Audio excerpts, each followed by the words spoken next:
Terima kasih Pak Thomas Dragono yang saya hormati, ya, ibu-ibu dan bapak-bapak sekalian yang saya hormati. Salam kenal, salam jumpa, ya, salam hormat dan selamat pagi. Ya, nama saya Nizam Jem Wiryawan. Sekarang ini posisi saya, ya, adalah sebagai guru besar tetap dari Fakultas Ekonomi dan Bisnis Universitas Tarumanegara. Kalau jadi, makanya ada rencana Humas Untar juga, ya, Pak Alvin itu mau datang meliput. Saya nggak tahu apakah sudah hadir atau belum, karena sudah hadir. Terima kasih. Karena rupanya menarik perhatian, Humas itu langsung di bawah Bapak Rektor di Untar. Ya, jadi Rektor Untar juga kemungkinan dilaporkan ada kegiatan ini, dan untuk itu kita juga berterima kasih kepada Humas Untar. Ya. Sebagai perkenalan, saya dulunya adalah eksekutif perusahaan-perusahaan multinasional, ya, mulai dari misalnya pertama-tama Bristol Myers dan Mead Johnson, yang produknya sampai sekarang ini masih ada, yaitu Sustagen, kemudian juga Enfamil dan sebagainya, yang sekarang menjadi Enfac, Sustagen dan Sustakol. Ya, jadi itu adalah pengalaman hidup saya. Selain itu juga saya pernah di, ya, artinya SC Johnson & Son, Johnson Wax. Nah, itu tidak kelihatan di kurikulum vitae karena kita tidak buka yang sudah lewat lah, ya. Nah, sekarang ini saya menjadi, ya, guru besar tetap NIDK karena usia sudah di atas 70 tahun, ya, pada Fakultas Ekonomi dan Bisnis Universitas Tarumanegara. Nah, dalam kaitan ini akan saya sampaikan beberapa pengalaman-pengalaman, ya, kemudian juga catatan-catatan. Saya kira sepanjang karir ibu bapak sekalian itu pasti sudah dialami juga. Jadi kalau sekarang ini saya sampaikan itu hanya bersifat reminder saja. Ya, pasti bapak sudah tahu, ibu sudah tahu. Saya hanya mau remind beberapa, ya, di antara sebelum kita masuk ke PowerPoint presentation.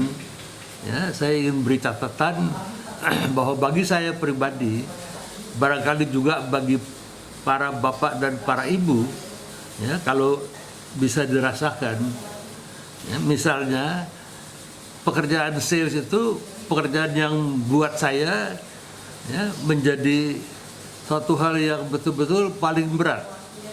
Ya, saya pernah menjadi National Sales Manager Johnson & Johnson. Saya juga pernah menjadi General Sales Manager dari Philip Morris Marlboro, walaupun tidak terlalu lama, cuma 4 bulan, karena saya tidak kerasan dengan situasi, ya, harus ke night club tiap malam ketika itu untuk memantau perkembangan rokok kami Marlboro. Ya, buat saya, kenapa itu saya katakan paling sulit? Karena kita berhadapan dengan manusia. Ya, manusia itu anak buah terdiri dari darah, daging, tulang, kulit. Ya, selain itu juga ada perasaan. Nah, ini perasaan ini yang paling susah. Ketika kita ingin memecat bawahan, ya, sebelum kita sampaikan, ya, kepada mereka itu kita mesti berpikir dulu, apakah saya sudah cukup memberikan mereka bantuan? Apakah saya sudah berikan mereka dukungan? Ya, apakah ada kelemahan saya sehingga mereka tidak perform well? Nah, ini sesuatu yang harus menjadi tantangan buat kita. Karena menjadi sulit. Sebab namanya anak buah itu pasti punya keluarga umumnya. Ada istrinya, ada anaknya. Ya, kadang-kadang kita juga harus merasa ikut empati, ikut solider. Jadi buat saya pekerjaan di bidang sales itu lebih memberatkan pada perasaan dibandingkan dengan misalnya pekerjaan sekedar marketing. Ya, kalau marketing kita tidak berhadapan langsung dengan manusia, tapi dengan produk-produk seperti iklan, promosi dan sebagainya. Ini catatan saya. Catatan yang kedua, di Indonesia menurut saya, ya, artinya sales itu dianggap sangat peyoratif, negatif sekali. Ya, saya pernah mengalami dulu, ada tetangga saya datang minta tolong dicarikan pekerjaan. Ya, saya bilang, loh, bukankah Anda sudah bekerja? Sudah, katanya. Ya, lah kenapa mau pindah? Saya kerja di bidang sales, bukan di sales. Nah, kalau bidang sales kenapa? Ya nggak enak aja, katanya. Saya mau keluar dari bidang sales. Jadi perasaan saya ini agak terlalu lebay gitu, ya. Saya sendiri berasal dari bidang sales. Saya mulai ketika saya di Bristol Myers, Bates Johnson itu, saya menjadi medical detailer. Nah, artinya membawa tas besar, datang ke dokter, mempromosikan secara profesional. Artinya dari bidang sales itu saya naik menjadi supervisor, sales manager dan sebagainya. Nah, terus saya pikir kenapa kok kalau sales itu dianggap seperti pandangan atau image dari tetangga saya itu, ya, artinya dia mau pindah ke bidang yang non sales. Padahal saya merasakan, karena saya berasal dari sales tadi, ya, saya bisa mencapai jabatan marketing manager, GM, dan bahkan direktur dengan baik. Kenapa begitu? Karena saya punya pengalaman. Ya, saya punya pengalaman, ibaratnya tentara infanteri, mulai dari pasukan tempur sampai terus menjadi jenderal. Nah, terus saya pelajari kenapa kok peyoratif. Rupanya di waktu-waktu yang lampau sekarang sudah agak kurang. Ya, pengertian sales ini tercemar.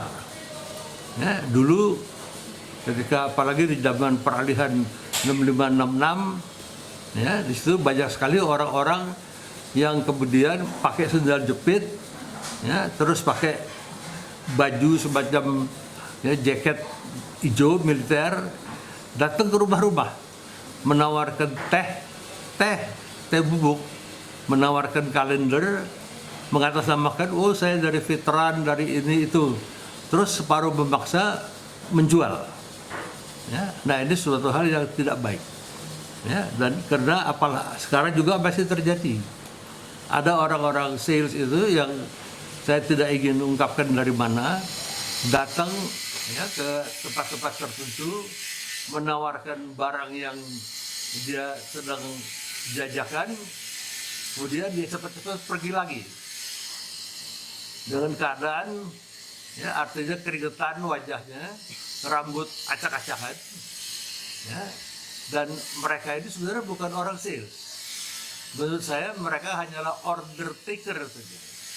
Jadi kita bedakan antara sales yang benar profesional dan orang sales yang hanya sekedar order taker. Ya, nah ini masih lumayan banyak di Republik tercinta kita. Sekarang kita bandingkan kalau misalnya keadaan di Amerika Serikat. Ya, orang-orang sales yang kita namakan benar sales representatif itu datang menemui pelanggannya. Ya, mereka datang dari company car.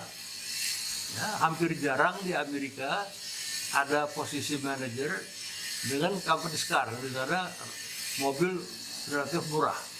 Ya, bisa beli sendiri, cicil dan sebagainya. Ya, jadi tidak ada company car kecuali untuk jabatan-jabatan top.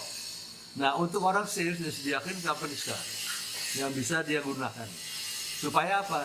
Supaya mereka itu ketika datang bertemu dengan pelanggan, biasanya purchasing manager dan sebagainya, datang dalam kondisi yang artinya tetap baik. Ya, tidak rambutnya aut-autan, naik motor, tidak keringetan, tidak banyak debu karena mereka naik mobil, dan mereka dikasih, ya, jatah jas, mungkin 2-3 potong style jas tiap tahun. Supaya apa? Ketika mereka berhadapan dengan purchasing manager tadi, mereka bisa menimbulkan impresi yang baik. Ya, sebab masalah impresi ini penting. Kalau saya jadi purchasing manager, ya, berhadapan dengan orang-orang sales yang rambutnya acak-acakan, kemudian berkeringat, ya, dan tidak neces, terus saya jadi berpikir, Ya, what kind of a company yang artinya mengemploy orang ini. Kalau orang ini tampil dalam keadaan berantakan seperti itu, jadi menurut pemikiran saya, company yang meng-hire dia juga kurang lebih akan tidak terlalu beda banyak. Ya, nah ini di Amerika Serikat ini sangat ya menjadi perhatian, sehingga di Amerika Serikat itu pekerjaan sales menjadi pekerjaan yang sangat glamor. Ya, banyak orang kepengen menjadi sales, tapi dilatih. Ya, ketika saya dulu menjadi membawa misalnya tas ke medical detailer, saya dilatih selama 3 bulan di dalam kelas. Belum boleh keluar, belum boleh ke lapangan. Nah, ada beberapa orang 30 atau 40 trainee. Nah, tiap bulan kita tiap akhir pekan kita diuji. Nanti hari Senin pagi kita datang, kelas semakin berkurang karena mereka itu yang tidak lulus ujian dikeluarkan. Disengaja memang begitu. Supaya yang ada yang sisanya itu betul-betul ya semangat belajarnya menjadi ketakutan untuk dikeluarkan. Ini situasi tahun 68 ketika pekerjaan masih sangat susah. Hingga akhirnya tinggal tersisa 6 orang. Nah, 6 orang itulah yang terjun ke lapangan pertama kali, well trained dan sebagainya. Jadi artinya apa?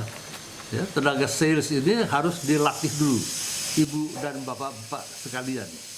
Ya, karena saya kira sales itu bukan pekerjaan yang dilakukan oleh orang-orang sales, tapi everybody, ya, everyone in the company harus memiliki jiwa semangat menjual. Ya, ketika suatu universitas memiliki akreditasi A unggul, ya, sebenarnya itu tidak ada gunanya. Ya, kalau tidak diterjemahkan menjadi suatu ya, yang bisa digunakan untuk menarik mahasiswa yang banyak. Ya, jadi ketika dia melihat akreditasi A saja, itu namanya potensia. Ya, menurut Aristoteles, potensia itu harus dibarengi dengan aktus, baru menjadi sesuatu. Kalau saya seorang seniman, ya, yang adalah katakanlah seni ukir, ya, saya lihat ya, artinya batang kayu yang besar. Nah, dalam otak saya itu saya bisa ukir misalnya batang kayu besar itu menjadi sesuatu yang sangat bermanfaat. Ya, di bidang seni, bermanfaat juga di bidang ekonomi karena saya bisa jual. Begitu pula kalau saya melihat sebongkah batu yang besar. Nah, batu itu bisa saya ubah ya menjadi suatu karya seni yang juga bagus. Jadi potensia ada, ya, potensinya harus dibarengin dengan aktus. Nah, aktus itu yang ditentukan oleh orang-orang yang artinya memang mau menjual tadi. Tanpa aktus tidak jadi apa-apa. Nah, ketika universitas bisa mendapat akreditasi A unggulan dan sebagainya, itu potensi. Ya, nah, staf-staf di bawah rektor itu harus menerjemahkan dalam suatu aktus perbuatan menurut dari Aristoteles, dia harus menjadikan sesuatu yang lebih bernilai. Ya, nanti itulah value yang ditawarkan kepada masyarakat. Ya, saya kira ini menjadi suatu hal yang harus dilakukan. Ya, ya, kita kenal juga ada yang mengatakan, waduh, kita lihat bottom line-nya saja deh. Bottom line-nya apa? Nah, bottom line itu sebenarnya adalah profit, net after tax, ya, net after EBITDA, after tax dan sebagainya. Itu adalah ya keuntungan net profit yang masuk ke dalam pundi-pundi para shareholder. Kita sering dengar bottom line-nya apa, bottom line-nya apa. Ya, itu adalah istilah orang-orang manajemen keuangan atau accounting. Kita tidak sadar bahwa bottom line yang baik ya, tidak mungkin bisa tercapai tanpa adanya sesuatu yang baik di atasnya, yaitu top line. Ya, tanpa top line yang baik, bottom line juga pasti tidak baik. Karena kalau top line-nya saja sudah amburadul tidak keruan, dipotong expenditure dan sebagai expenses, ditambah EBITDA dan segala macam, dikurang-kurangin, nanti ya bottom line-nya menjadi zero, negatif. Ya, jadi kita harus perhatikan bahwa selain kita concern kepada bottom line, mesti kita concern juga kepada top line. Nah, top line inilah yang dihasilkan oleh orang-orang sales tadi, ya, mampu menjual. Semakin tinggi top line-nya, artinya penjualan, ya, ada penjualan yang tinggi, tentu dipotong-potong pajak dan sebagainya. Nah ini nanti akhirnya bisa menciptakan atau memberikan atau menghasilkan suatu bottom line yang bagus. Ya, jadi jangan lupa ya bahwa sekarang ini ya kita melihat menjadi suatu masalah utama. Nah, karena pandemi yang sekarang ini merajalela di mana-mana, bukan di negara kita saja, mulai ke utara, di Eropa, mulai ke selatan sampai ke New Zealand dan sebagainya. Nah, pandemi ini menyebabkan top line sering menjadi kalah kabut. Nah, ini menjadi tantangan pertama. Tadi dikatakan oleh satu peserta yang saya setuju sekali, ya, bahwa begitu kita bisa mengatasi masalah COVID ini, setiap pemerintah, setiap negara, dan juga setiap perusahaan harus berusaha mati-matian. Ya, untuk apa? Untuk mempersiapkan ya, suatu top line yang bagus. Nah, dalam kaitan inilah kita melihat ada undang-undang sapu jagat itu. Ya, kita melihat ada ya satu undang-undang yang sangat menjadi masalah sekarang ini, Cipta Karya, Omnibus Law. Nah, ini yang menjadi masalah. Menurut saya memang pemerintah harus siapkan dari sekarang. Sebab begitu vaksin misalnya bisa diterapkan bulan depan, ya, vaksinasi kita bisa, ya. Kenapa? Ya. Jadi ya begitu selesai vaksinasi, saya kira negara kita, bangsa kita, perusahaan kita sudah harus siap. Ya, kesiapan dia didukung oleh suatu perangkat perundang-undangan yang cukup bagus. Ya bisa mengundang investor, ya di satu pihak, ya kemudian juga dia memberikan tetap rasa keadilan. Makanya ada imbangan. Ya, tidak benar bahwa pesangon hilang. Pesangon itu menjadi dua tahun, tapi lewat BPJS tenaga kerja pesangon masih diberikan. Jadi saya kira kita persiapkan seperti itu. Ya, nah yang paling penting itu adalah need yang harus kita tawarkan, karena kita sebagai bangsa harus menaruhkan value. Kita berebut investor dari luar negeri. Kalau kita menunggu investor dari dalam negeri, saya kira tidak akan jalan. Karena kita mengalami apa yang saya selalu katakan, ya, saving investment gap. Karena profil tenaga kerja kita adalah SMP plus, kelas 1, kelas 2 SMA dia sudah berhenti. Terus tenaga kerja seperti ini paling-paling hanya kalau dia di sektor informal menjadi tenaga kerja yang sebenarnya masuk kategori dari katakanlah menerima upah UMR. UMR yang 4 juta pasti habis dipotong expenditure bulanan mereka. Kontrak, makan, minum, lalu kemudian juga selain makan minum, ya kalau mereka juga leasing motor, mereka bayar parkir 500.000 atau punya ongkos transport. Dan yang paling celaka juga menurut saya mereka merokok. Ya, nanti mereka habis 4 juta itu, mereka tidak punya saving. Kalau tidak punya saving, orang tidak mampu invest. Ya, kalau dia misalnya pendapatannya 10 juta, expenditure 5 juta tiap bulan, katakanlah, dia masih punya savingnya tiap bulan adalah 5 juta. Dalam setahun dia punya 12 kali 5 itu 60 juta. Ini 60 juta saving dia. Karena dia punya 60 juta, dia bisa lakukan investment. Dia bisa buka warung bakmi, warung gado-gado, whatever. Nah, di Indonesia ini sulit. Jadi kalau tidak ada misalnya investasi, tidak ada pabrik baru, tidak ada kantor-kantor baru, terus ya seperti kata oleh Pak Jokowi, ada 2-3 juta tenaga kerja baru masuk ke pasar. Pasar tenaga kerja yang baru, bukan yang sudah. Yang menganggur saja sudah ada kira-kira 5 juta, ditambah dengan 1 juta karena sakit COVID dan sebagainya. Ya, kurang lebih itu. Nah, 7 juta plus 3 juta, ya, itu tidak ada yang bisa memberikan lapangan pekerjaan kalau bukan kita harapkan investor dari luar. Nah, investor dari luar juga kita ketinggalan. Tidak usah jauh-jauh, kita terhadap Vietnam saja sudah ketinggalan. Data terakhir selama ya, katakanlah paruh pertama semester tahun 2019, ya, Vietnam bisa mendapatkan sampai 19 miliar. Indonesia pada periode yang sama Januari Juni tahun 2019 itu hanya dapat mengumpulkan investor dari luar sekitar 14 miliar dolar. Dari Vietnam saja kita sudah ketinggalan.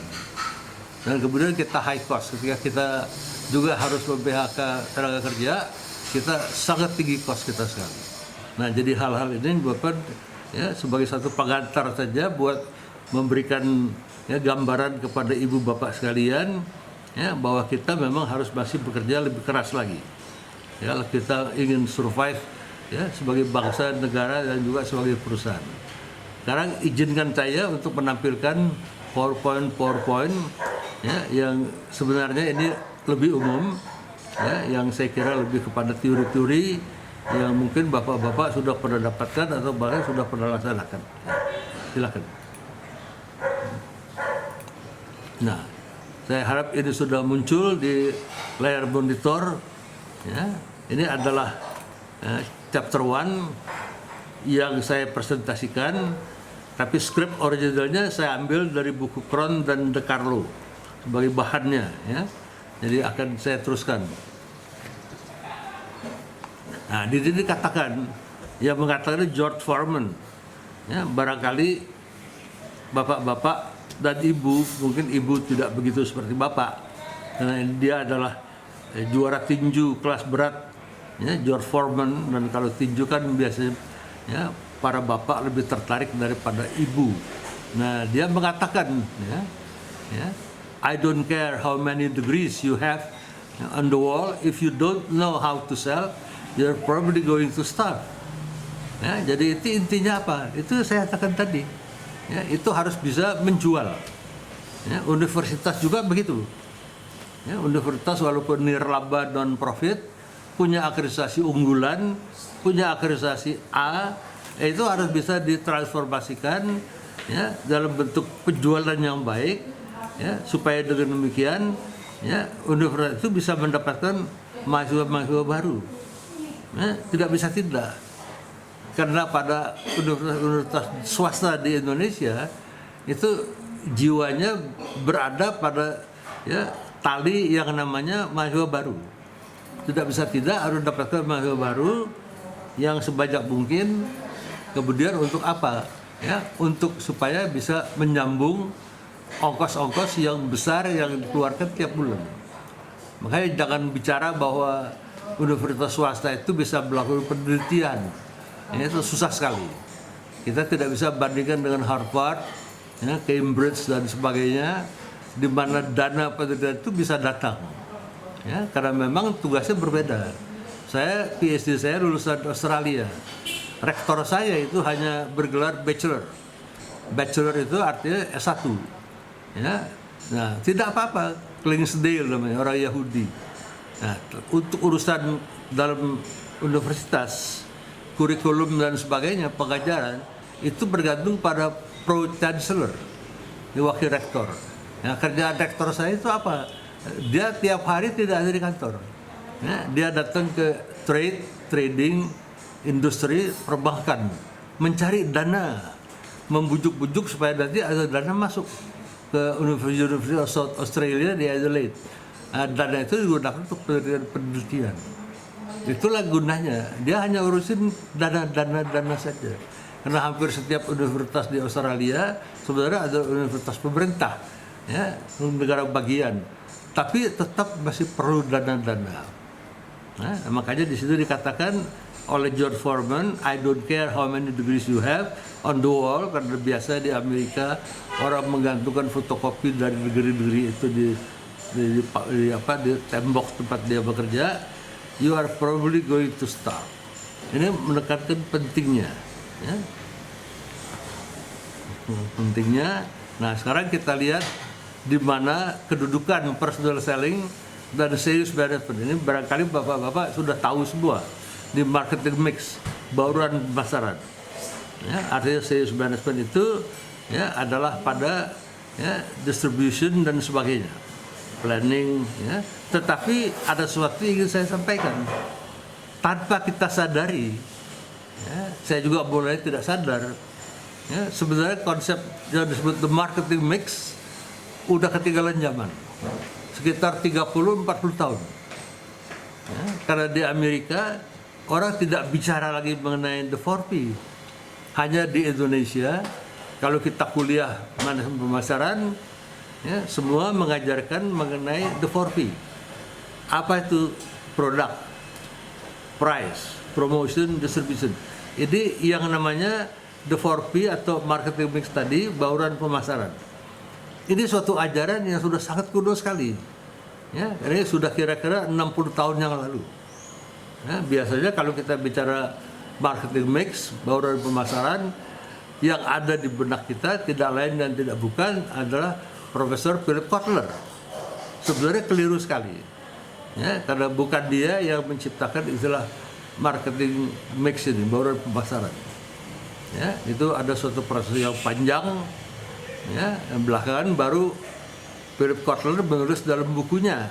Dia adalah seorang guru besar yang banyak menulis buku-buku mengenai pemasaran.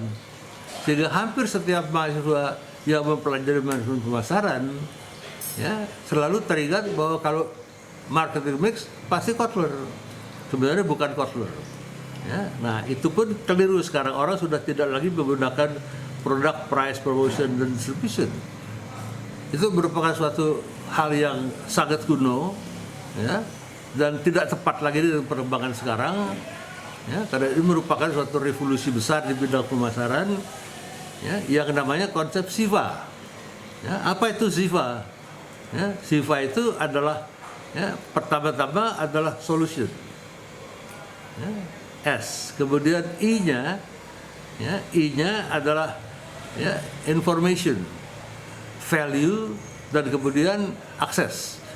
Ya, jadi beda.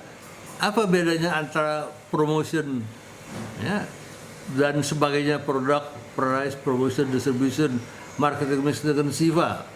Sudut pandangnya beda, Bapak Ibu sekalian. Pada produk, price, promotion, dan distribution, sudut pandangnya adalah dari si penjual, dari si manufaktur, ya, dari si marketer. Sekarang tidak bisa lagi angle atau sudut pandang ini, ya, dilihat dari sudut manufakturer atau marketer. Karena sekarang kita bicara mengenai pemasaran, konsep pemasaran yang customer oriented, customer friendly. Ya, menitik beratkan sudut angle-nya adalah dari segi pelanggan. Ini itu suatu revolusi yang besar. Sebab betapapun hebatnya kita mengatakan produk kita is the best, price kita adalah kompetitif, ya, itu yang menentukan pada akhirnya adalah the customer, bukan kita. Jadi customer itulah yang nanti harus menentukan memang your product is the best. Ya, karena pada sekarang ini customer kita very choosy, ya, sangat memilih. Mereka punya banyak kemampuan. Mereka juga lulusan S2, ya, misalnya mereka belajar marketing management, sebagian dari lulusan program MM itu bekerja sebagai, ya, di bidang pemasaran, menjadi marketing manager, sebagian menjadi konsumen.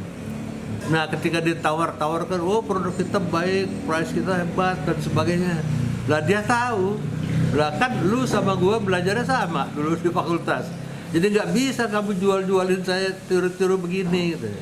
Nah sekarang ini, ya, customer kita sangat pemilih, very choosy, dan ini tidak gampang untuk dipuaskan. Mereka tahu semua, ya, artinya titik-titik, ya, di mana terjadi kelebihan-kelebihan dan kurang-kurangan manajemen pemasaran. Sekarang ini sudut pandangnya adalah dari customer friendly, ya, disebut artinya, ya, customer oriented strategic marketing, ya, juga disebut juga market oriented strategic marketing. Market itu siapa? Market itu dari kita, kompetitor kita, dan kemudian juga dari konsumen kita.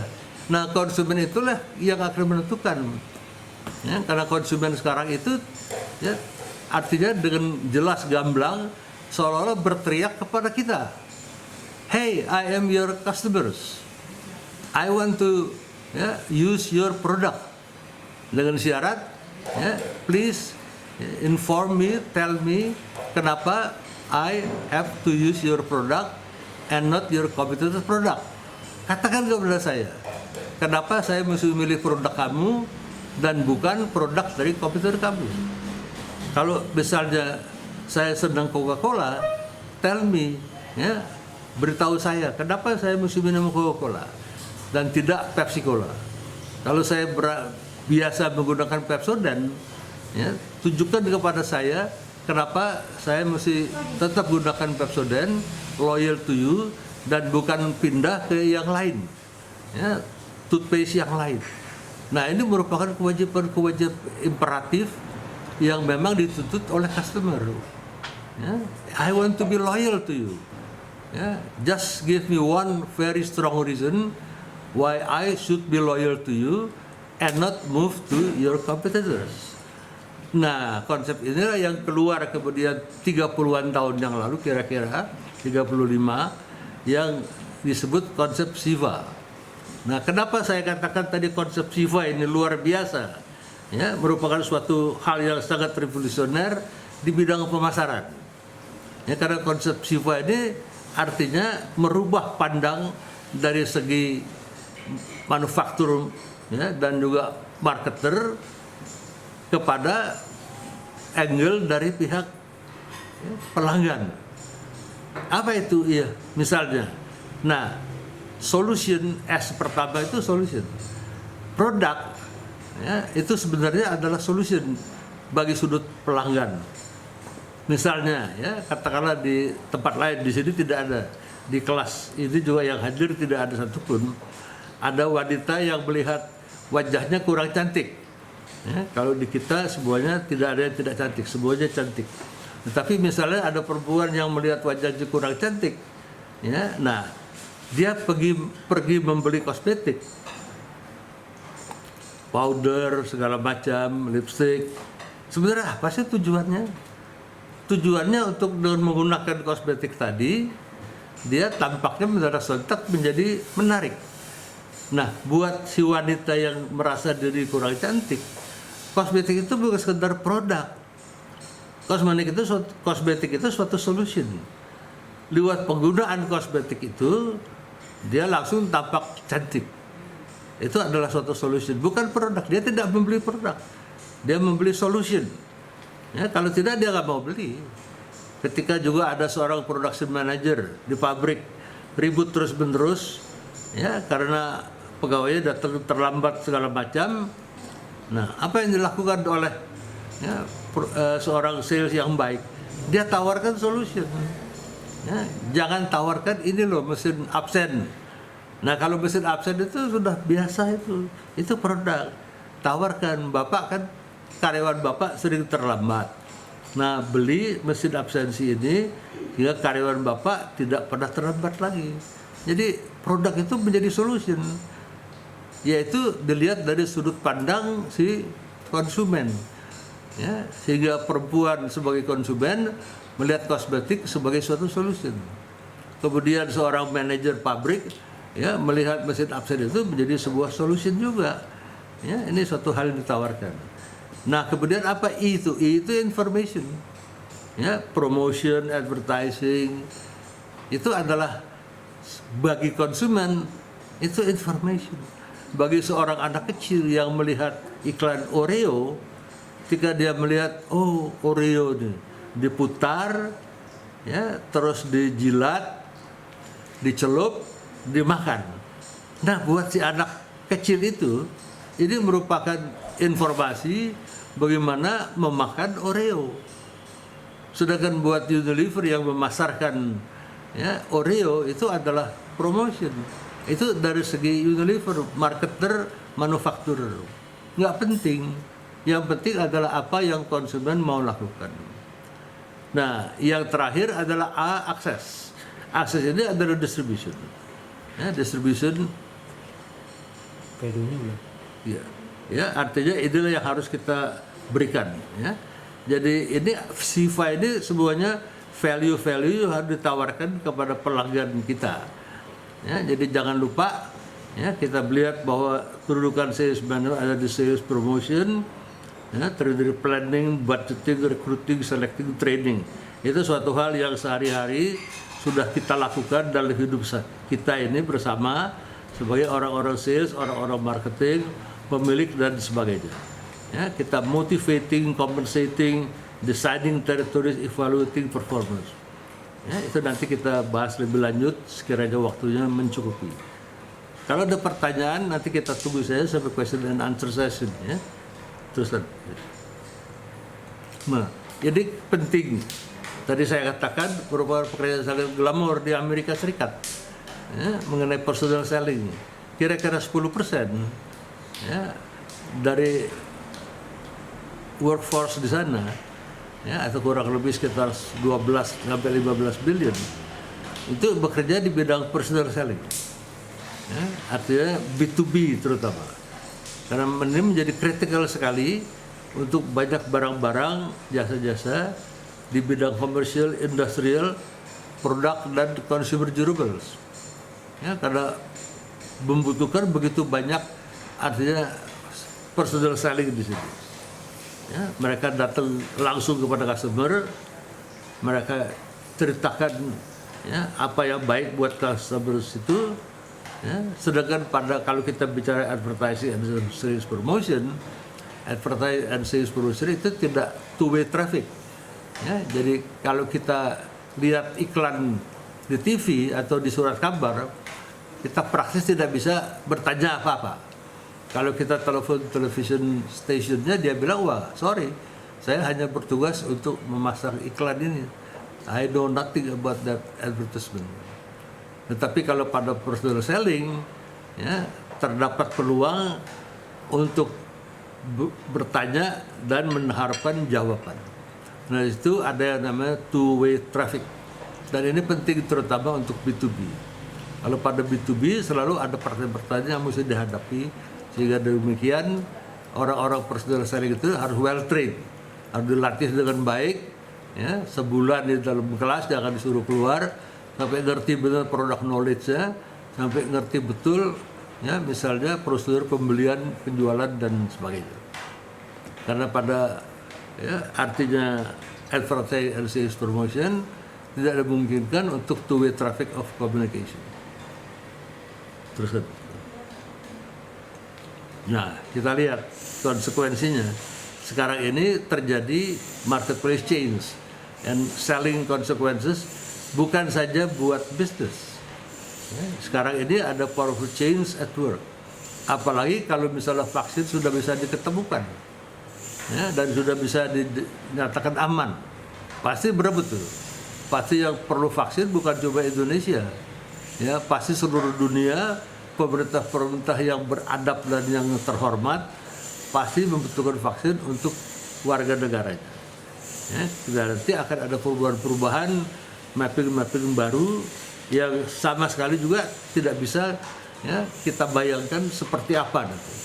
Ketika rebutan vaksin saja, saya sudah ya, kepala saya sudah pusing 7 keliling gitu. Apakah kita bisa dapat gitu? Ya, kita dapatkan janji dari AstraZeneca, Sinovac dan sebagainya. Ya, ketika saya mengajar S1 di Untar, Fakultas Ekonomi dan Bisnis, saya suruh mahasiswa saya buat research mengenai testing pasien Sinovac ya, dengan Bio Farma di Bandung. Saya tugaskan mereka bikin paper. Karena ini sangat penting. Ya, Sinovac bisa kita kunci karena penelitian di sini. Tapi apakah AstraZeneca tidak bisa? Ya, memang ada perjanjian, dia namanya perjanjian.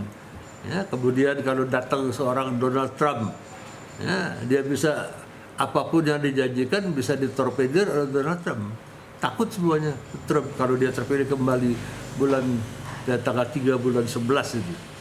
Ya, jadi kalau dia bilang tidak bisa, Amerika perlu misalnya 1 billion vaksin, AstraZeneca harus serahkan, pasti serahkan. Belum yang lain-lain lagi. Ya, jadi saya khawatir itu. Nah, kita lihat misalnya ya, apa kompetisi yang berubah. Global competition. Dulu kita compete hanya bersama-sama sebatas ya, pengusaha-pengusaha Indonesia. Zaman Orde Lama, zaman Presiden Soekarno, hampir tidak ada produk dari luar. Ya, kita hanya bicara Ratatex, ya, Rahman Tamin Tekstil, ya, itu artinya bersaing dengan perusahaan tekstil yang lain. Ya, misalnya perusahaan tekstil yang dibikin oleh Parditex, di Sumatera Utara, di Medan, itu saja. Artinya Pardetex adalah perusahaan nasional, ya, Ratatex kalau saya tidak keliru di Kalimantan, ya, itu juga perusahaan nasional. Hampir tidak ada asingnya sama sekali. Itu sekarang global competition. Global competition semua masuk. Kalau kita lihat yang terjadi sekarang di ITC Mangga 2, ya, kita lihat bagaimana persaingan tekstil dan produk tekstil garment, ya, yang menang adalah tentunya buatan Tiongkok, buatan Cina, ya, atau China. Nah, itu gara-gara global competition. Karena kita sudah member dari yang disebut World Trade Organization, ya, organisasi perdagangan dunia, ya, yang artinya ya, memiliki prinsip-prinsip treatment for one country means treatment for all. Tidak bisa kita beda-bedakan lagi. Nah, dalam kaitan ini kira-kira 2 minggu yang lalu WTO sudah menjatuhkan keputusan bahwa Donald Trump bersalah, ya, karena dia menaikkan ya biaya masuk steel dan juga aluminium dari China itu sampai 30%. Nah, menurut ketentuan WTO itu hanya boleh kalau bisa 0%. Kalau belum bisa 5%, maksimal 10%, tapi tidak ya sampai 30%. Ya, artinya WTO walaupun setelah itu Direktur Jenderalnya harus berhenti, takut tebetrom lagi, sehingga sekarang jabatan ini kosong. Mungkin dari Korea Selatan akan ada menteri perempuan pertama menjadi Direktur Jenderal dari WTO atau dari Chili. Ya, karena semua perempuan, kalau laki takut tebetrom. Terus kita lihat juga shorter production cycles. Yang kita sudah tahu artinya sekarang product life cycle itu berubah. Dulu ketika saya masih kecil, ya, saya masih belum sekolah, bapak saya tunjukkan mesin ketiknya, ya, seperti bangku dingkrik. Nah, di situ dia katakan dengan bangga, ini papa sudah pakai mesin ketik ini selama 20 tahun. Jadi ketika itu yang paling bagus adalah bahan-bahan yang barang-barang yang awet. Mobil yang awet, motor yang awet. Sekarang tidak. Ya, apakah ada di antara bapak ibu sekalian yang bisa mengatakan kepada saya sudah pakai handphone saya ini sudah 20 tahun? Tidak mungkin. Karena sekarang life cycle itu cepat ya, berubah. Orang mencari suatu inovasi baru. Ya, kita lihat juga itu adalah produk life cycle itu menjadi pendek. 2 tahun, paling sedikit 3 tahun mungkin sudah keluar lagi suatu merek brand baru. Ya, ini suatu tantangan di mana saja menghadapi ini. Terus blur itu apa? Customer sama. Ya, kita selalu rebutan dengan customer yang sama. Terutama kalau kita lihat di bidang misalnya provider dari katakanlah ya seperti apa itu Indosat, terus XL Axiata, ya provider ini berebut customer yang sama. Karena persaingan di Indonesia ini di kalangan service provider sudah menjadi mosaik di mana persentasenya kecil-kecil semua. 10%, 12%, seperti kaca hiasan mosaik itu. Ya. Nah, artinya apa? Mereka tidak bisa mengembangkan suatu keunggulan baru. Nah, mereka hanya bisa bersaing dari segi harga saja. Main lebih murah. Dan apa akibatnya? Akibatnya mereka saling merampok market share dari kompetitor mereka. Itu saja. Blurred same customers. Atau boundariesnya sekarang ini berubah menjadi e-commerce. Ya, yang perluas persaingan kita menjadi global competition. Ya, kita lihat Coca-Cola, ya, kemudian Colgate, Palmolive, bahkan Avon itu dulu dijual house to house. Ya, banyak mahasiswa dulu di Amerika, terutama anak putri, ya, nyambi menjadi sales girl dari Avon Girl. Customer juga begitu. Customer melihat supplier menjadi berkurang. Ya, rising expectation, sedangkan expectation mereka meningkat. Ya, mereka berharap mendapatkan suatu ya, artinya produk dan supplier yang baik. Ya, dan yang paling benar kita harus always share versus loss for good. Terutama pada bidang B2B. Apa itu always share? Kalau kita punya hubungan baik dalam suatu B2B, kita menjadi ada supplier, ya, kita tahu bahwa kita memang disenangin. Kalau misalnya minggu ini kita belum dapat order, minggu depan kemungkinan besar kita masih bisa dapat. Atau bulan depan, pokoknya kita tidak dilupakan. Itu namanya always a share customer.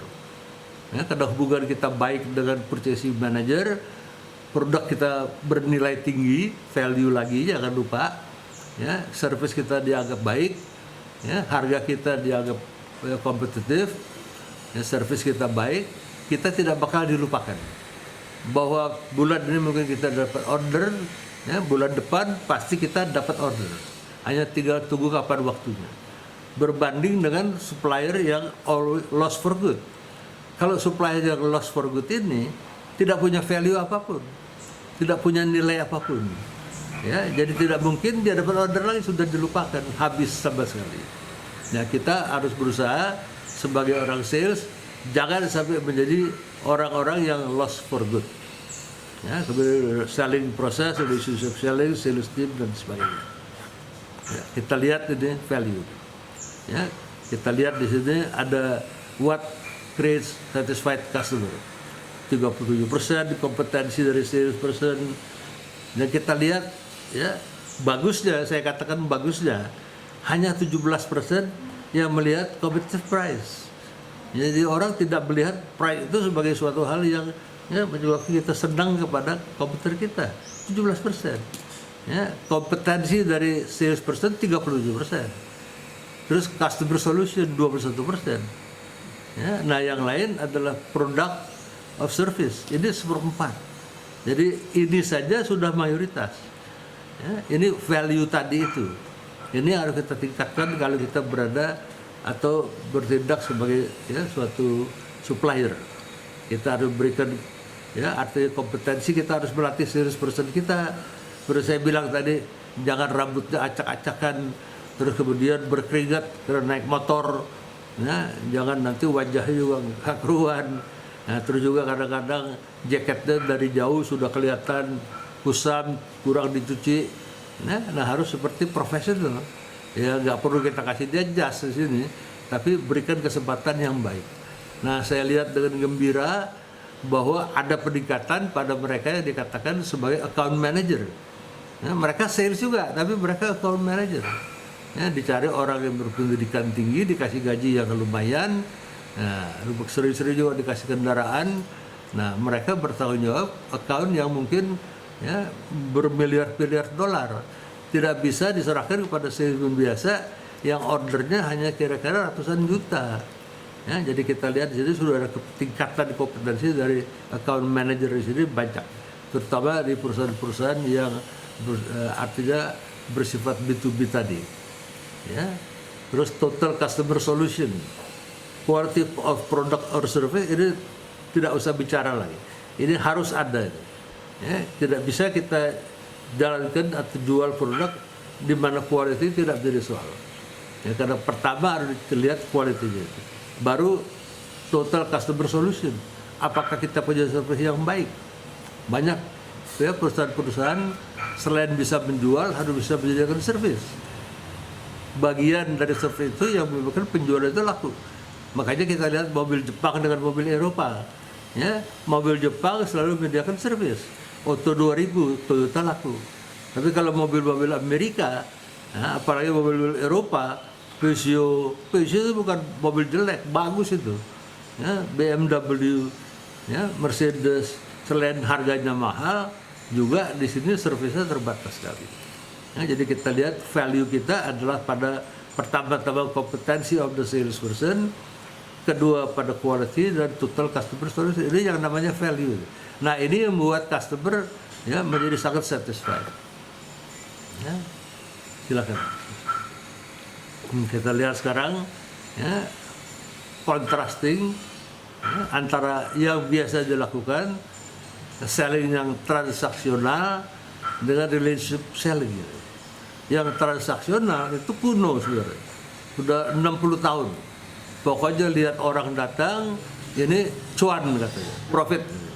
Dia tidak melihat orang itu sebagai customer. Dia melihat orang itu sebagai tempat dia memperoleh cuan. Ya, dia peroleh profit. Jadi kalau perlu dihantam saja. Nah, ini tidak bisa. Ini emphasis on sales skill. Wah, ngomongnya macam-macam, 1001 macam. Dia nggak peduli bahwa nanti pelanggannya kecewa, dia nggak peduli. Ya, di lain pihak dengan relationship marketing, emphasis on general management skill.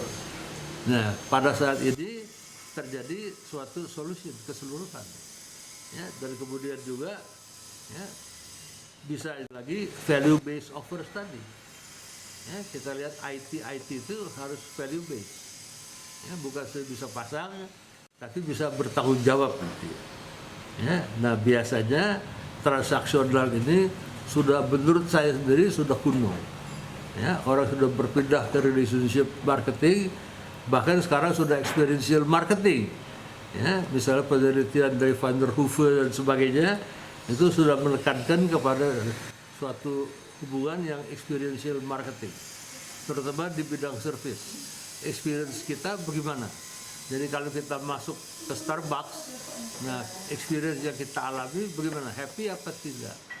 Ya, jadi sebelum bukan relationship lagi, kalau pada relationship itu masih sifatnya ya win-win, long term. Ya, nah kalau pada experiential itu kita betul-betul sudah delight, bukan lagi satisfied. Nah, di Indonesia, sorry to say, saya masih lihat kebanyakan transaksional. Ya, kalau kita pergi ke pasar, ya katakanlah pasar Senen, ya, pasar Jatinegara, nah itu transaksional. Tipu menipu terjadi, harga ditinggikan, wah kita tidak sadar. Ya, tawarkan misalnya, wah ini harganya berapa? 10.000. Nah kita 10.000, kita tawar 5.000, beranteman. Padahal dia modalnya cuma 3.000. Ya, kita tawar 5.000 saja dia sudah untung. Nah, tapi dia bilang, wah kalau kita tawar 5.000 nggak cukup, modalnya aja kita lebih dari itu, jadi kita mesti nawar 6.000, 7.000. Nah kalau kita tawar 6.000, 7.000, nah kita pasti kejeblos. Ya, karena modal dia hanya 3.000-an, 4.000-an. Dengan 5.000 saya dia sudah punya cuan, sudah punya profit, tapi dia menghantam kita. Bahwa kemudian kita kecewa, ya nggak soal. Nah ini adalah suatu hal yang sangat berbahaya. Paling tidak di Jakarta saya masih dapati ini. Di Senen sebelum dibongkar begitu. Ya, di pasar Blok M juga begitu. Di Bali juga begitu. Pernah saya berapa puluh tahun yang lalu belanja di Pasar Yai di Semarang, ya ternyata juga begitu transaksional. Timbangannya dikurangin. Saya di Bali itu beli jeruk, wah dia berebutan buy me sir. Ya, kita beli timbangannya kurang. Ya, 1 kilo bukan 1 kilo, cuma kita dapat 6 ons. Sisanya berat, dikasih pemberat itu pada alat timbangannya. Nah ini transaksional. Ya, ini harus kita hilangkan perasaan seperti itu. Ya, ini admit aja, nggak bisa Abraham itu nggak bisa ya, itu si admin ya. Oke, ini adalah hal-hal yang kita teruskan. Ya, ini beberapa. Ya, jadi kita sebagai sales management proses ada 2 responsibility kita. Kalau kita menjadi bos, ya, achievement. Ya, big picture-nya achievement sebagai investasi yang kita sudah lakukan, kemudian mesti ada return-nya. Itu paling penting itu. Ya, di sini kita harus leading sales force, inspiring people. Nah, kedua kita harus building sales kompetensi. Ya, kita tidak bisa hire people saja. Ya, setelah kita hire, ya kita mesti siapkan dia dengan appropriate skill. Artinya kita harus train. Saya sendiri kalau saya sales manager dulu, saya train anak buah saya. Ketika saya menjadi pimpinan lebih tinggi lagi, saya bahkan tawarkan mereka training program. Pergi ke waktu itu LPPM, sekarang IPPM. Cari training course yang 1 minggu, 2 minggu. Saya bayar. Ya, saya bayar. Kemudian ada juga 1-2 orang kita kirim ke Amerika untuk belajar program MBA di Amerika 2-3 tahun. Kita belajar, ya, kita belajar dari mereka. Ya, kemudian mereka juga kalau mereka pintar, ya, mereka qualified, mereka bisa membantu kita dengan lebih baik. daripada kalau mereka tidak di-train. Ya, jadi kita harus membantu mereka. Itu namanya menurut Peter Senge adalah learning organization. Apa itu learning organization? Organisasi belajar. Organisasi benda mati tidak bisa belajar, tapi organisasi belajar dari karyawannya. Makanya ketika saya melihat ya, saya mengajar di program Maksi, saya lihat ada anak-anak ya sudah S1 akuntansi, mereka masuk lagi jadi magister akuntansi. Saya sambut dengan gembira karena mereka masih mau meningkatkan pengetahuan mereka. Saya mengajar di MM Ukrida juga begitu. Ya, saya mengajar di program doktor ya, di BINUS, ya, Dokter Research Management DRM di BINUS. Saya mengajar juga di program doktor Pancasila. Ya, saya juga mengajar di PhD program di Canberra University selama 6 tahun. Ya, setiap upaya untuk menaikkan pengetahuan, menambah pengetahuan itu harus disambut dengan sukacita. Ya, kenapa begitu? Mereka mau menaikkan kemampuan mereka. Nah, saya harapkan ibu-ibu, bapak-bapak sekalian juga begitu. Ya, karena ibu bapak akan menjadi bos mereka. Saya ngalamin dulu. Ya, sekitar baru tahun 70-an awal kita dapati orang-orang baru masih muda-muda bicara sama saya. Ya, ketika kita bicara ya, dalam board meeting segala, mereka pakai istilah-istilah yang saya tidak paham. Itulah bottom line. Apa nih bottom line nih?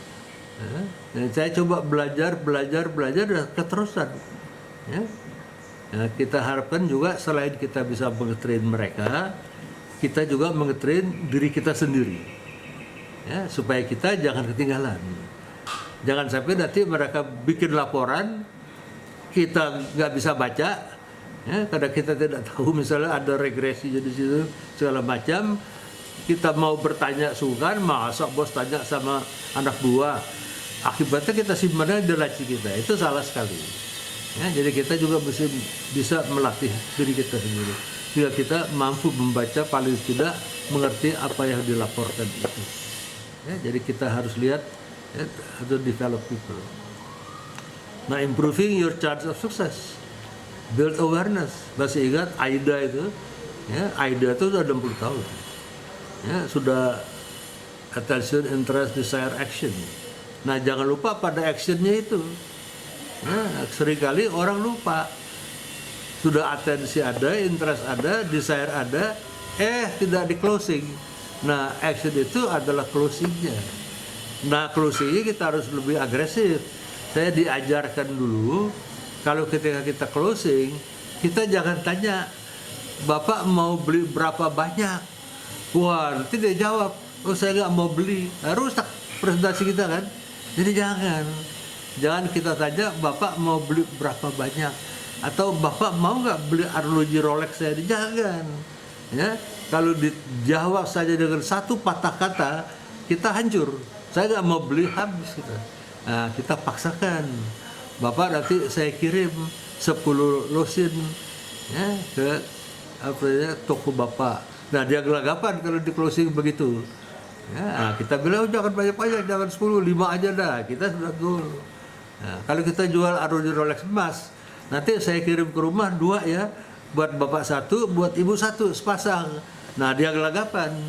Ya, oh satu aja saya aja dulu. Nah, kita udah dapat. Ya, itu adalah ya yang terakhir A-nya adalah ya, action.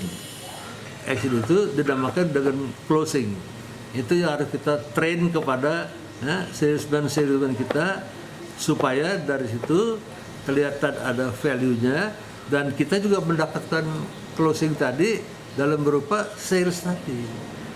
Ya, saya dulu pernah ya, suruh minta supaya unit produksi saya di Dieng, di Wonosobo itu tanam green beans, ya green beans, ya French green bean, tipis-tipis tapi lurus.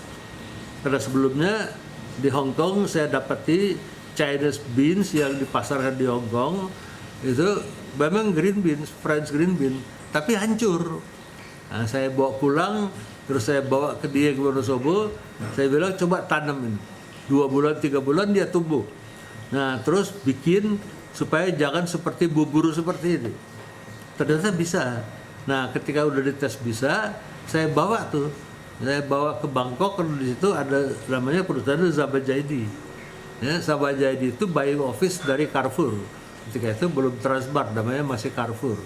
Perusahaan Perancis yang punya banyak cabang dan besar sekali di Perancis. Ya, Zabajaidi buying office mereka di Southeast Asia. Karena di Thailand banyak sekali dan mereka dekat dengan Tiongkok, China. Jadi saya ke sana bikin kontak, saya tunjukkan, look gentlemen, saya bilang ini Greenpeace yang kalian beli, saya nggak sebut mana, ya, you know yourself.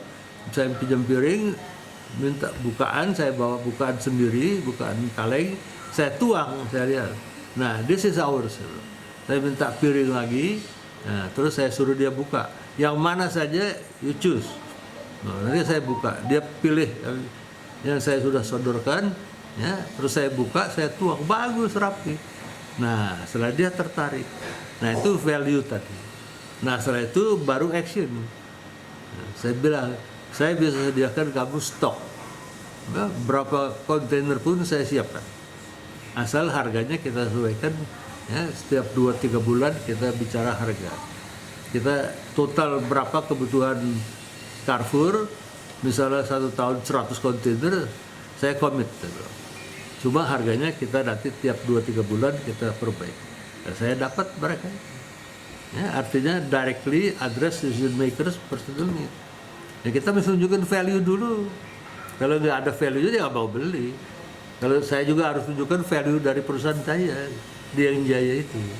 Ya, ini yang kita improving your chances of success. Nah, jangan lupa closing. Ya, jadi ada sales quota manager. Ya, ini semuanya semua adalah sudah kita bahas. Ya, Anda juga saya kira sudah tahu, tinggal dilihat saja ya, di PowerPoint-nya. Ya, terus ada responsible for sales result for specific customers. Apa intinya? Itu yang saya account manager. Ya, kalau misalnya sales manager datang ke toko-toko, ke gelodok, ya, itu hanya dapat 100 juta, 200 juta, tidak bisa disamakan dengan satu account manager yang menghandle misalnya katakanlah Transmart. Ya, Transmart itu bisa membeli misalnya 10 miliar 1 bulan. Nah, itu specific customer. Itu bukan lagi kelas toko kita bagi A, B, C, D. Ya. E kita tidak mau. Kenapa tidak mau? E itu lapak-lapak. Nanti kita kasih kredit, minggu depan 2 minggu kita tagih, dia udah kabur. Nah, kita nggak mau, kita paling A, B, C. Ya. Nah, terus kalau yang A, itu yang kita harus kunjungin 2 minggu sekali. Karena perputaran barangnya cepat. Nah, setelah A itu di atasnya ada namanya traffic. Nah, traffic itu seperti Carrefour, seperti Transmart. Itu harus dikunjungin selama setiap minggu kita mesti datang. Jadi satu salesman itu kita bagi calls, bukannya berapa toko. Oh, ada satu ya, yang beberapa traffic yang tiap minggu dia mesti datang. Jadi satu traffic itu 1 bulan dia 4 calls. Ya, jadi kita harus hitung calls, bukan lagi seperti itu. Manage one or few larger long-term strategic account, terutama pada B2B. Ya, kita teruskan. Nanti waktunya kita ketinggalan. Ya. Nah, ini kita lihat spend little or no time directly managing customer account. Ya, ini salah nih, kita mesti selalu sediakan waktu. Teruskan. Yang kita tetap mesti. Nah, kenapa kita mesti lakukan itu? Karena productivity metric juga sudah berubah sekarang. Kalau dulu kita coba hitung ya, increase revenue over the previous year. Tahun lalu kita dapat 100 juta, ya tahun ini kita taikin 110, cukup dah. Ya, sales manager typically reward and compensate staff. Oh, tahun lalu profitnya 100 ya, juta. Sekarang sudah bisa 110, ya oke. Nah, terus dibagi-bagi bonus dan sebagainya. Sekarang nggak begitu lagi, ibu bapak sekalian. Ya, karena sudah ada perubahan pada produktivitas metrik tadi. Sales volume tetap penting, ya, kenaikan tetap penting. Tapi perusahaan juga boleh berpikir, apa? Not all sales are equally profitable. Tidak setiap sales itu profitable. Karena profitable juga, profitability tadi bergantung kepada yang berikut ini. Amount of time needed to complete the sales. Ya. Kita perlu waktu 3 bulan, lama itu. Bahkan saya nggak usah sebut nama, ya, ada bisnis-bisnis yang kita buang duit selama 2-3 tahun, akhirnya juga nol besar, nggak ada, ya, nggak ada profit sama sekali. Saya nggak sebut perusahaan apa ya, karena confidential. Ya, artinya di sini classified information. Saya itu terjadi, buang duit. Begitu meeting saya udah beredar, 1 orang 5 juta segala macam, kalau 10 orang yang hadir udah keluar 50 juta. Tapi nanti setelah 2-3 tahun hilang investasi itu. Jadi amount of time needed to complete sale juga penting untuk kita hitung. Tidak sekedar kemarin dulu 100 juta, sekarang 110, tidak. Gross margin associated with the sale. Ya, level of price discounting. Kita bisa 110 juta tahun ini, tapi kita kasih diskonnya lebih besar. Tahun lalu kita tanpa diskon, itu pun harus diperhitungkan. Ya, jadi kalau ada price discount, tidak bisa kita serta-merta samakan. Kemarin 100 juta udah untung, kemarin nggak pakai diskon. Sekarang 110 juta, lebih naik. Kalau sekarang pakai diskon. Nah, diskon itu berarti apa? Cost kita kan. Nah, terus juga promotional support, post sales paid. Kita lihat tahun lalu kita jual 100 juta, tapi promotion kita 50 juta. Tahun ini kita 110 juta, tapi advertising promotion kita 80 juta. Jadi ada kenaikan promotional support. Jadi yang disebut productivity matrix, ya, yang ibu bapak juga harus hitung dengan baik. Nah, ini berbeda, tidak bisa sama. Ya, nah, makanya manajer harus willingness to train to close. Ya, problem solving, making presentation, answering objection. Ini harus dilatih bagaimana caranya supaya sales manager bisa membantu sales force dia. Ya, kita lihat di sini model of sales management competencies. Ya, ini nanti berdasarkan ini bisa panjang. Kita lihat kompetensi strategic action apa, coaching kompetensinya apa, ya, team building kompetensinya apa, sales management effectiveness itu bergantung dari itu. Sales management, global perspective kompetensi di mana e-commerce sekarang masuk. Ya, kemudian ada technical kompetensi di mana sekarang technical kompetensi itu IT based. Ya, nah, saya kasih contoh satu saja, ada waktunya kelihatannya sudah ya mendekati. Ya, saya lihat yang dia. Nah, ini strategic action competency dimension. Ya, kita understanding the industry. Ya, kita understand the history, general trends-nya of the industry, implikasinya apa for the future. Sekarang ini saya rasa tidak gampang. Ya, karena ketika pandemi ini, ya, understanding industri menjadi kacau balau, blur. Ya, apalagi ada kebijakan yang America First itu. Ya, itu semua jadi kacau balau. Perdagangan dunia juga kacau gara-gara America First strategi. Ya, tidak lain dan tidak bukan merupakan bagian dari merkantilisme yang disebut merkantilisme gaya baru, the new merkantilisme. Ya, ini terjadi. Ada market segment apa? Nah, kita harus identify itu, tentukan. Terus buying needs-nya apa? Nah, sekarang kita lihat dalam bahasa pandemi ini, pagebluk ini, ya, banyak sekali yang switching to online retailing. Ya, banyak restoran juga online retailing. Kita bisa pesan, ya, ini salah satu contoh saja. Waktu itu barangkali sudah. Nah, apakah saya masih bisa teruskan, Bapak Ibu sekalian? Ya.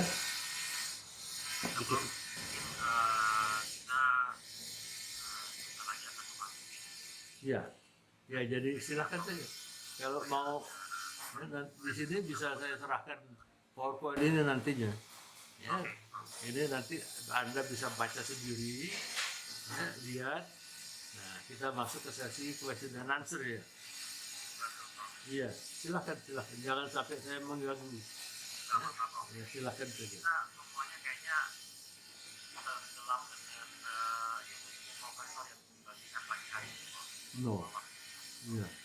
Ya, saya mencoba untuk memberikan value. Barangkali saya gagal. Silakan saja. Oke, mungkin saya mau izin Prof untuk membuka sesi Q&A Iya, kepada para hadirin. iya, iya, Mohon jadi iya. Saya mohon juga agak kencengan suaranya agak keras ya, jadi kalau misalkan ada yang supaya bisa saya catat. Gitu.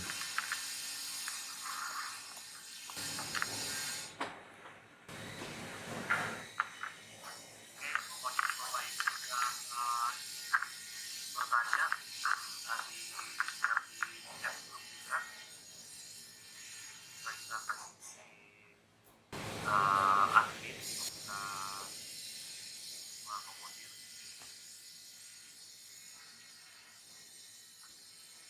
Boleh saya catat nama Ibu, Bapak yang mau bertanya? Pak Dadi, silakan Pak Dadi. Pak Teddy ya. Terima kasih banyak. Terima kasih sama-sama. Iya. Monggo Pak Thomas.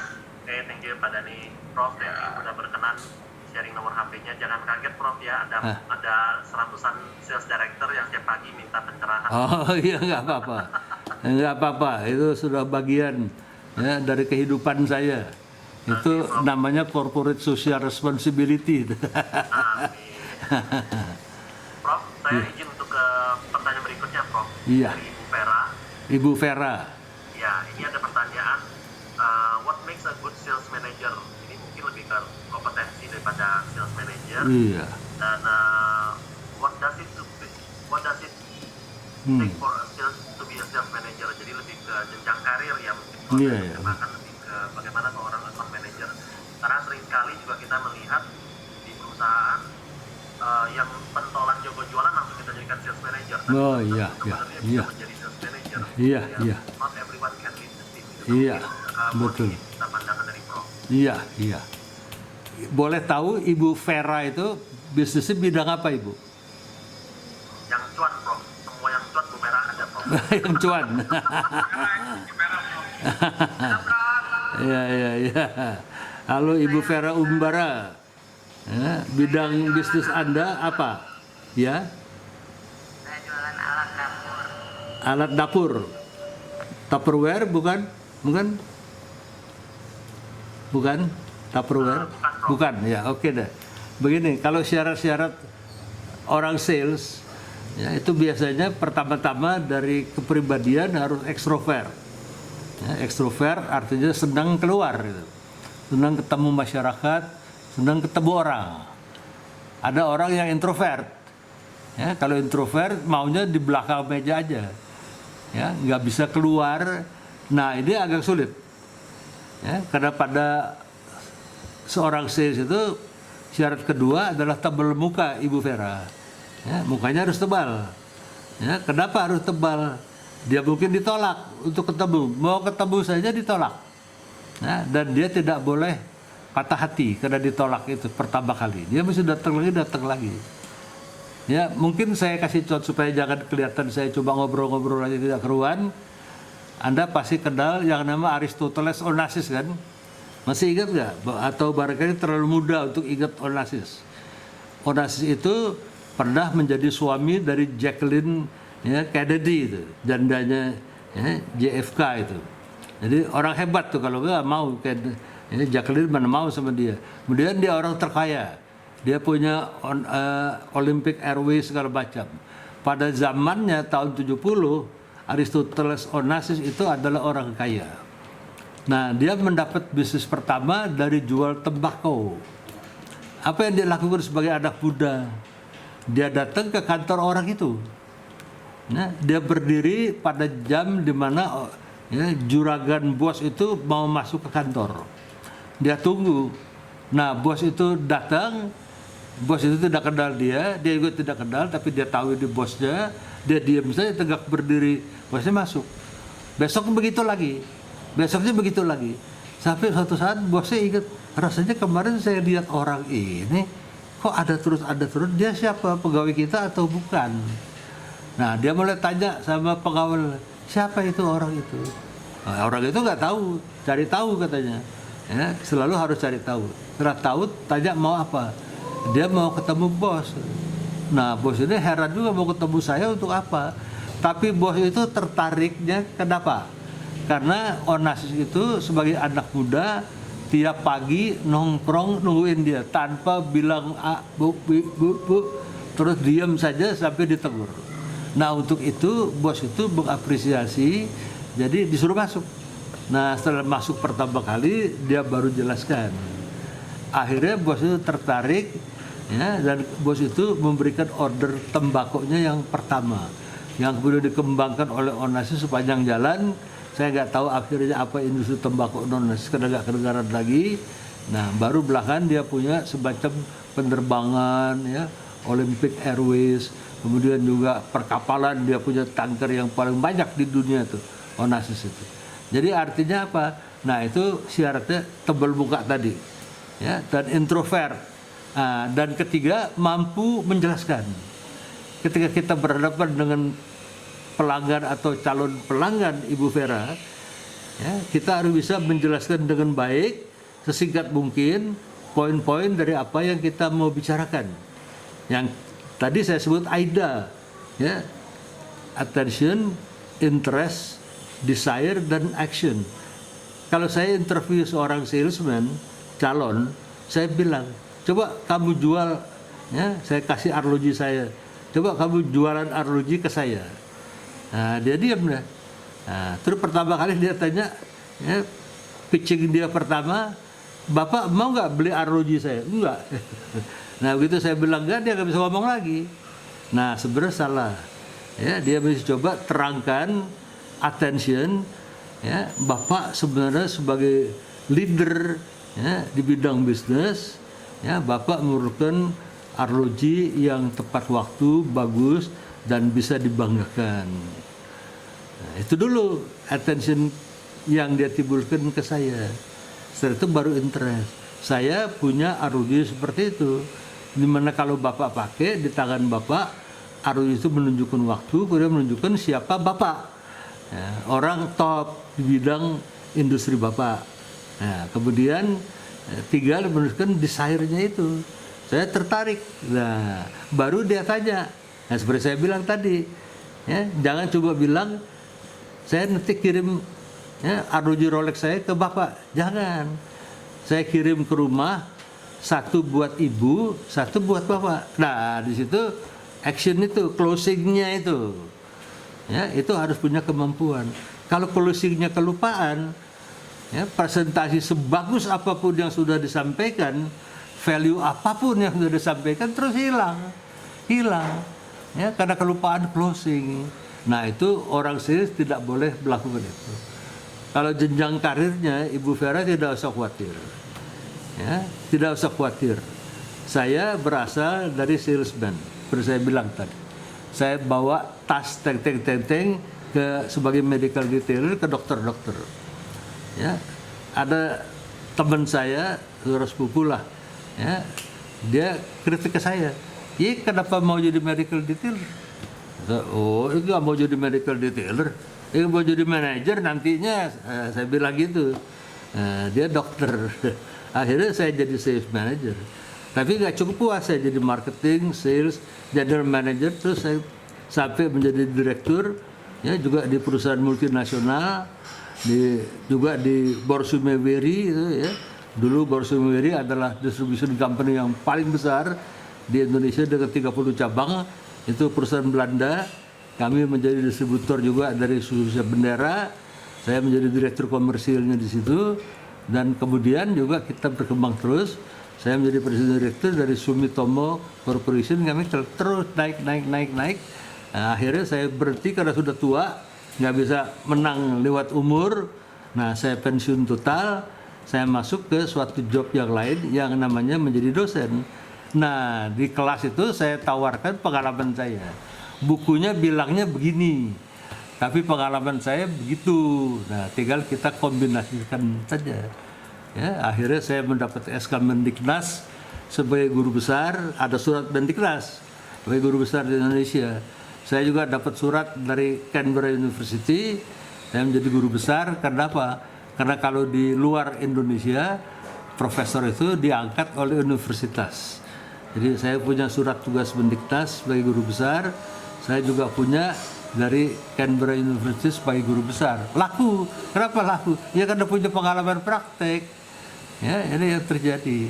Banyak dosen di depan kelas itu cuap saja, tapi tidak pernah lakukan. Ya, saya sudah pernah lakukan, jadi saya dari pengalaman-pengalaman itu. Jangan khawatir, suatu saat Ibu Vera juga bisa menjadi presiden direktur kalau belum menjadi direktur sekarang. Ya, saya tidak bisa lihat sih, saya tidak punya kemampuan melihat orang. Ya, nah, kalau suatu saat saya doakan bisa menjadi presiden direktur. Saya kira itu jangan khawatir, Ibu Vera Umbara. Ya, bisa menjawab pertanyaan saya ini pada Ibu. Ada pencerahan, thank you Ibu. Yeah, thank you very much. Thank you for your thumb. Silakan Pak, saya kembalikan ke Pak Thomas. Lanjut ke pertanyaan berikutnya, Prof. Mohon izin. Iya. Namanya Teddy kelihatannya sama ya dengan Siva dan Pak Dhani tadi. Saya mungkin skip untuk pertanyaan berikutnya. Iya. Dari Pak Agung. Pak Agung, Prof. Pak Agung. Ya, Wah, Pak Agung di sini bertanya bahwa dalam masa pandemi banyak perusahaan sebagai follower. iya. Mohon tips dalam persaingan bisnis sejenis, terutama di jasa transportasi atau logistik. Iya. Pak Agung ya. Ya, dari Pak Agung, Prof. Silakan, Prof. Karena ada Pak Agung, Agung Kuartama, Dr. Agung, bukan? Iya. Iya. Wah, ini saya kenal banget ini Pak Agung ini. Iya. Ini yang paling lama ini bimbingannya Prof. Enggak. Tapi akhirnya jadi dokter, gitu. Lulus dengan sangat baik, ya. Jadi begini, ya, kalau kita bicara follower, nah, sebenarnya kita tidak perlu terlalu khawatir. Ya. Dalam hidup ini, saya sitir teman baik saya, Profesor Renal Kasali. Ya, dia mengatakan terus terang kalau bisa be the first. Nah itu kalau be the first itu berarti menjadi pionir ya. Ya, tapi tidak setiap company, tidak setiap produk bisa menjadi be the first. Ya, karena sudah ada yang the first itu. Nah jadi kalau tidak bisa menjadi artinya pionir, harus orang menjadi follower. Tidak apa-apa. Ya banyak follower yang luar biasa suksesnya. Saya kasih contoh sekarang Le Mineral. Tahu Le Mineral air minum itu follower. Ya, dia bukan main suksesnya. Saya meluncing ya Golden Mississippi Aqua dulu tahun 76. Saya general manager pertama dari Aqua ya Golden Mississippi tahun 76 gitu. Saya yang pertama kali memasarkan. Ya. Nah, saya lihat sekarang ini setelah ada fit atau segala macam yang nggak keruan itu, sekarang muncul yang namanya Le Mineral. Bagus sekali. Le Mineral dalam waktu yang sangat singkat, saya kira sudah bisa mengikis ya, market share dari Aqua dan sebagainya. Aqua sekitar 3,53%. Ya, dan air minum dan lain-lain, dia kuasai market air minum itu 30-an% itu. Dia follower. Nothing wrong with follower. Kenapa follower itu nothing wrong?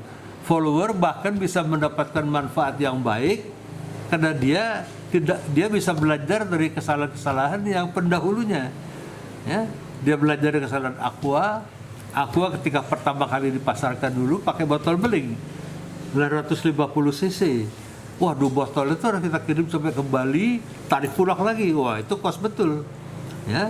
Jadi oleh karena itu saya beritahu kepada ownernya waktu Pak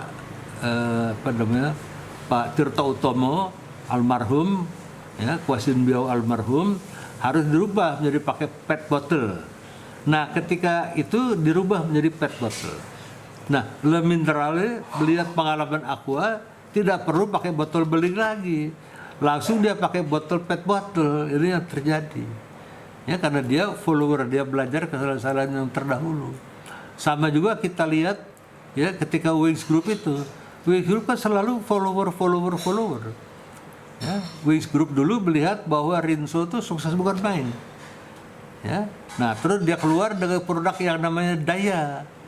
Nah, Daya itu seperti Rinso, ya, cuma artinya harganya dimurahkan menjadi Rp500.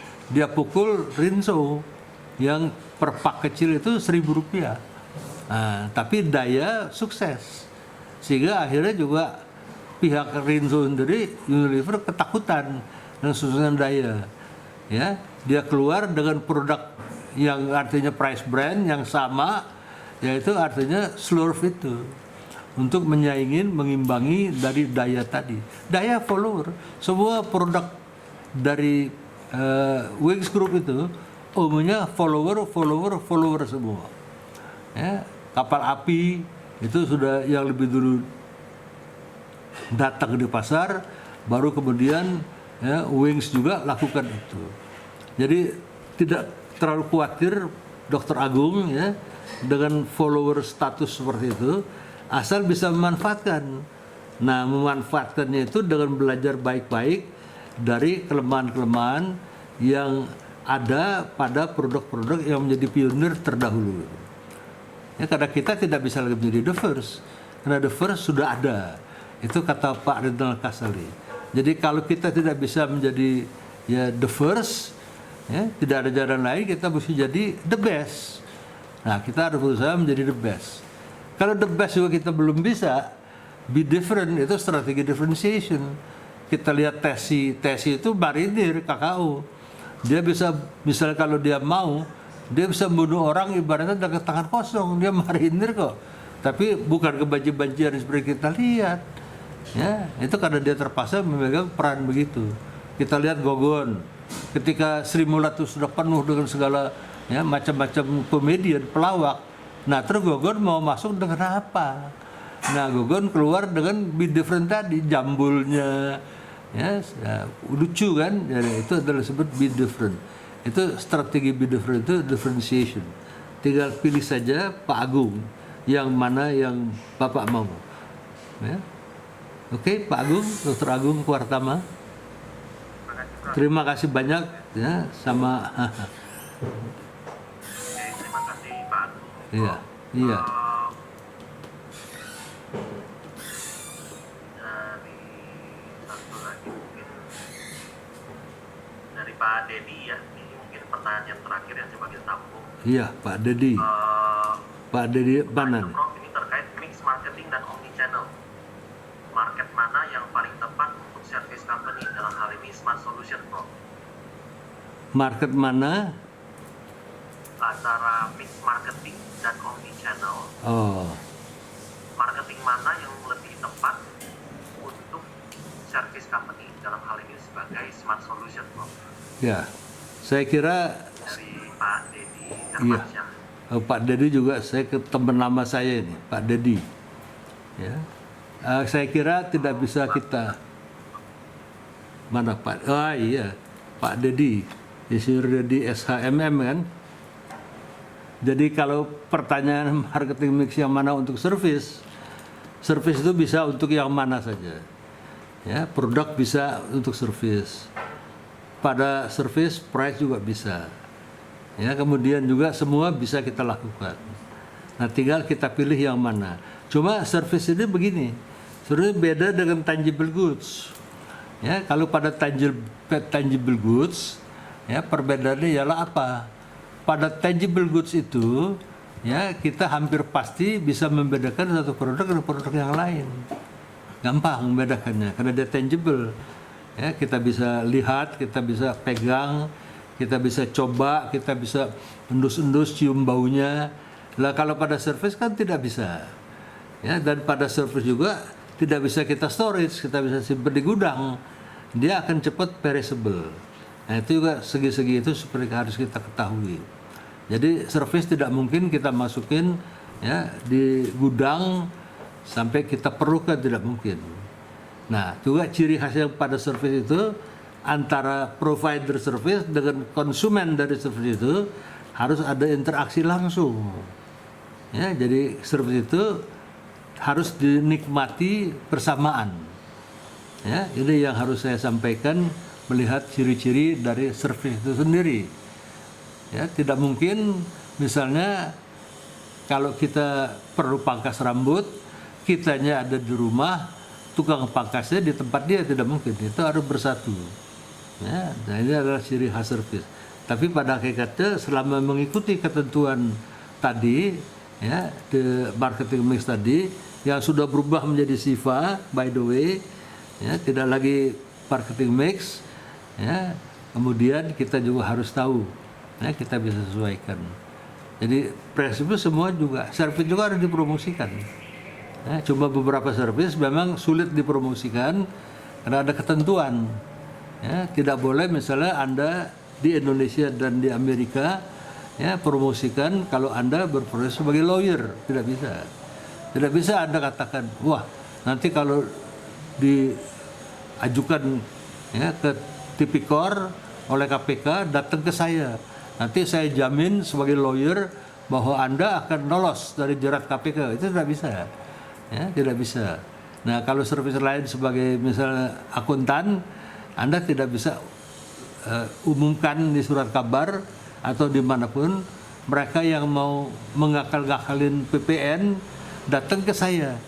Ya, nanti saya atur pembukuan Anda supaya Anda lolos. Nah, itu tidak boleh. Ya, beberapa service memang dilarang untuk beriklan. Yang boleh beriklan di Amerika cuma lawyer untuk divorce. Ya, divorce apalagi di Las Vegas dalam 2 hari selesai. Nah, kadang-kadang ada yang 1 hari selesai. Karena judge-nya, hakimnya bisa didatengin tengah malam buta. Nanti judge-nya tinggal teken surat saja. Itu bisa. Tapi lain dari segi itu, service seringkali juga susah dipromosikan. Itu hanya salah satu dari kekurangan dari service itu. Tidak semua service boleh diiklankan. Itu Pak Dedi ya, bisa menjawab Pak Dedi Hermansyah. Terima kasih. Ya, terima kasih banyak. Iya. Sehat selalu, Prof. Iya, terima kasih.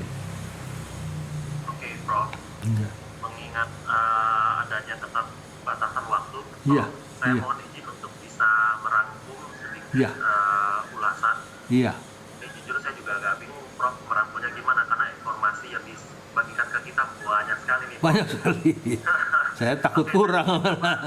Mohon izin ya, Prof, beberapa hal yang menjadi highlight. Iya, silakan. Ini sangat menarik di awal, Prof juga sudah menyampaikan bahwa ada perbedaan antara sebagai seorang sales dan order taker, Prof. Iya. Kalau order taker itu datangnya susah, kurang rapi gitu Iya. ya. Kalau Iya. sales itu harusnya bisa Iya. lebih Betul, Pak. Profesional, di train lah. ya lebih train dan lebih rapi gitu. Saya bilang tampang harus oke, modal anak sales, Prof. Sales dan tim saya semuanya harus rapi-rapi, Prof. Pak Thomas Dragono ya. Ya, Prof. Mohon izin melanjutkan juga Prof juga menyampaikan bahwa untuk sales sebenarnya ada tahapan di mana ada pelatihan yang harus diberikan kepada mereka teruji untuk bisa tampil Betul. dan menghadapan dengan pelanggan langsung ya. Jadi Profesor sudah menyampaikan bahwa yang tersisa itu adalah mereka-mereka yang pilihan terbaik ya dari 34 orang, kemudian hanya sisa 6. Lantas juga ada value yang harus kita bisa tonjolkan dari Potensia dan Actus. Iya.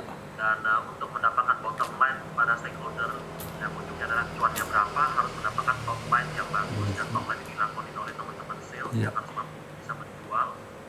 Dan di suasana kalang kabut seperti ini, kita selaku pelaku industri juga harus bisa dibantu dengan pemerintah, perusahaan terus memberikan yang terbaik. Iya. Menyikapinya dengan strategi-strategi penjualan yang jitu, mampu mengajarin karyawan-karyawan yang mungkin yang profit dalam hal ini untuk bisa menabung saving sehingga mereka mempunyai satu bahan baku untuk berinvestasi, sekalipun itu adalah warung bangi, warung gado-gado, mereka bisa menciptakan satu peluang untuk berinvestasi mulai dari yang hal-hal kecil.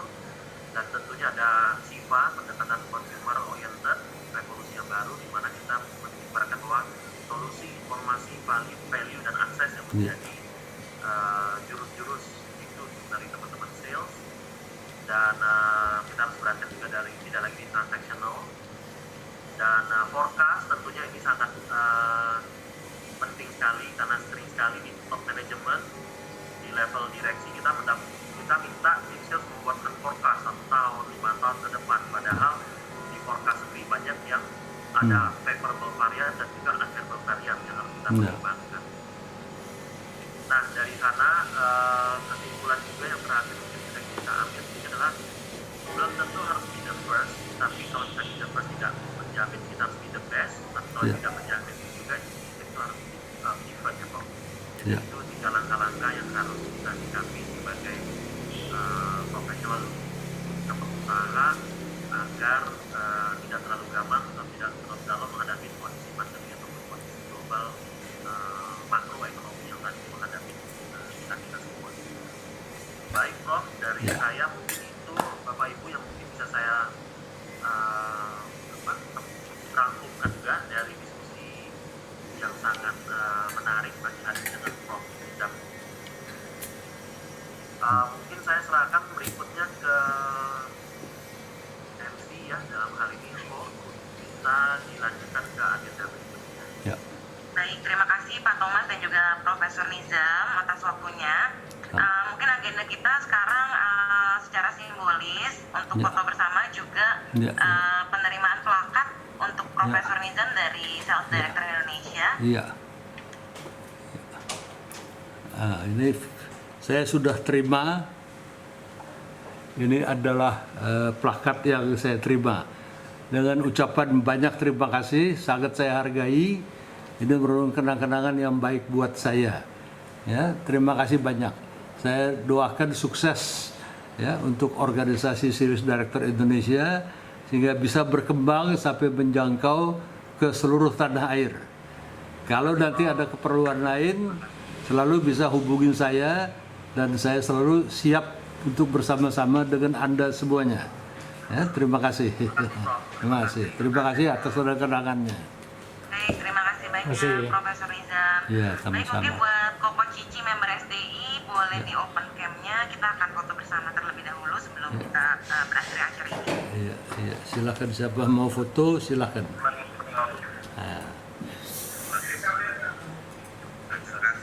Iya, terima kasih. Oke, Prof, boleh ikut foto bersama ya, Prof? Boleh. Iya, iya. Silakan. Oke, silakan. Masih ada yang masih mau open cam? Baru satu slide.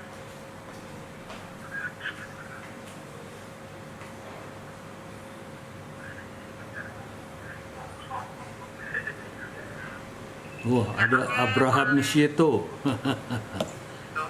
Ya, Dedi, teman-teman lama. Boleh berpose. Dani, Pak Dani. Ya. 1, 2, 3. Jangan kaku. Oke, boleh slide berikutnya. Tunggu sebentar. Oh, ada beli-beli juga. Oke, untuk slide berikutnya boleh berpose kembali. Oke, 1, 2, 3. Iya. Baik, sudah. Terima kasih.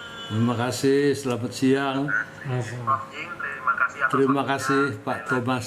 Atas Ya. nama pengurus dan seluruh anggota Sales Director Indonesia, kami Sama-sama. ucapkan banyak terima kasih Ya. telah meluangkan waktu dan berbagi di pagi hari ini, Prof. Sama-sama. Saya juga mengucapkan banyak terima kasih ya, atas perhatian yang diberikan dan atas undangannya. Tuh ada Abraham Sieto, ya, lambai-lambaikan tangan. Ya, sampai kita ketemu lagi di suatu saat. Ya, Oke, Prof. ya, masih. Bye bye. Ya, lalai juga. Ya, terima kasih. Terima kasih Pak Thomas, ya, Pak Darmawan, Pak Nofrianto, Pak Benny, ya, dan sebagainya. Terima kasih Pak Dedi Herbawan.